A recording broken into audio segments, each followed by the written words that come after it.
Dobrý deň, dámy a páni, vítajte vo veľmi krátkom videu o veľmi zaujímavom projekte, ktorý je absolútne zdarma, ktorý bude taktiež aj veľmi využiteľný a je za ním tým ľudí z Apple, z spoločnosti Apple, Deutsche Bank a IBM, teda ľudia s veľkými skúsenosťami.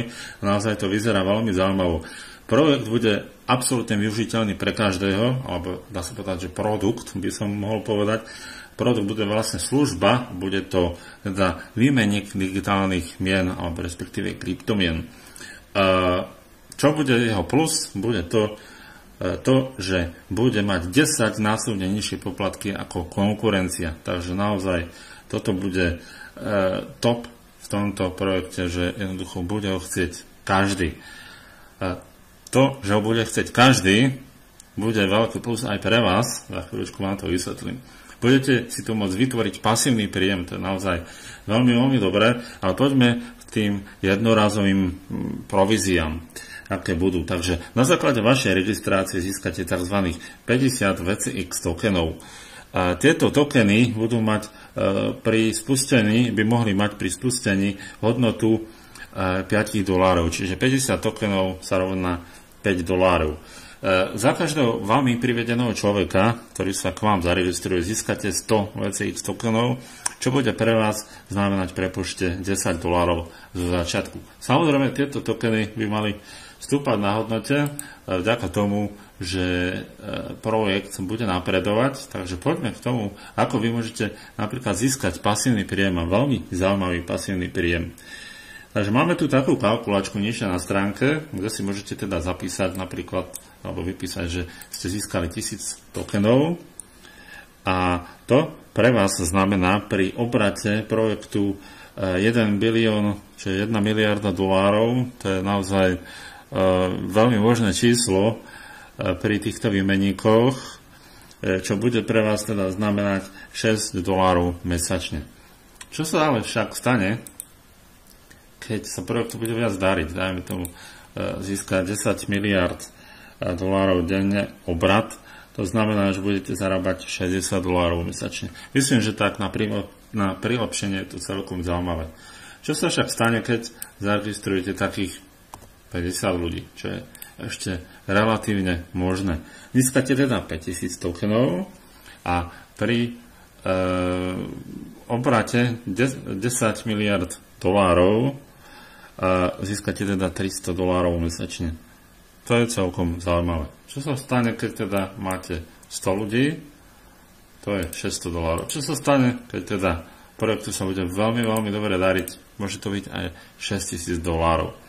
Takže z tohto hľadiska je to naozaj veľmi zaujímavé. A čo je ešte zaujímavejšie, tak tento projekt sa by sa mal dostať na tzv. ICO, čo je potrebné pre takýto každý výmenník a mal by to aj nejakú papierovo doložiť veľmi, veľmi skoro. Takže z tohto hľadiska je to naozaj veľmi zaujímavé a samozrejme najviac zaujímavé v tomto projekte budú tie poplatky, že budú veľmi nízke. Celý projekt sa spúšťa 10.10.2017. Takže poďme k tomu, ako veľmi jednoducho sa registrovať. Takže kliknete na valid email, kde zadáte váš email a kliknete Get My Link, vypíše sa vám váš odkaz. V mailom dostanete tzv. Aktivačný kód, na ktorý kliknete a potom dopíšete, myslím, že vaše heslo, takto by to nejako malo fungovať. A tým, že doplníte teda vaše heslo, tak už budete prihlásení, alebo môžete prejsť teda na stránku www.ex.co a kliknete na Sign In. Keď kliknete na Sign In, takže sa vám to tu zmení a vypíšete teda vypíšete váš e-mail,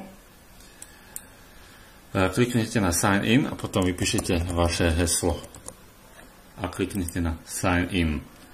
Ako vidíte, napríklad, čo sa týka registrácií v projekte, už je v ňom registrovaných 143 511 ľudí, ako vidíte, ako to hovorím, 512, takže ono to stále rastie a potom tu nižšie vidíte vlastne váš registračný odkaz, ktorý môžete aj tweetovať, ak máte Twitter, čo vám môže priniesť nejakých neznámych užívateľov.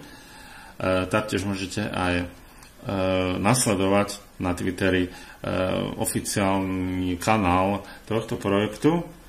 Potom tu nás si môžete sledovať, že koľko priateľov sa vám pridalo. Napríklad toto vidíte presnejšie.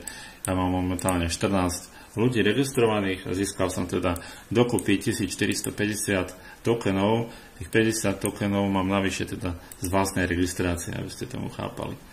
Takže o tom toto je. Potom nižšie znovu máte tú kalkulačku, popis, čo sa bude jednať a tzv. Do budúcna, ako to bude fungovať. Takže dostaneme sa na ICO 9.9.2017, spúšťame sa 10.10.2017. Mobilná aplikácia bude prvý mesiac roku 2018 a tak nejaký margin trading tretí mesiac 2018. Fiat integration, nejaká integrácia Fiat, tomu už nerozumiem, čo to znamená, druhý kvartál 2018 a decentralizácia peňaženky tretí kvartál 2018. Takže naozaj vyzerá to veľmi jednoducho, veľmi zaujímavo, nemáte čo stratiť, máte možnosť iba získať. Vidíte, že je tu veľmi veľa už jazykov, ja verím tomu, že čoskoro bude slovenčina, čeština, ktorá to veľmi, veľmi uľahčí. A samozrejme tu aj to, čo som spomínal, že kto stojí za tým tímom, ktorý tvorí tento projekt, že sú to ľudia zo spoločnosti Apple, Deutsche Bank a IBM. Takže môžete skúsiť, nič vás tam nebude stať. Ja verím tomu, že vás to zaujalo, držím vám palce a určite si sledujte tento projekt. Majte sa krásne, do počutia.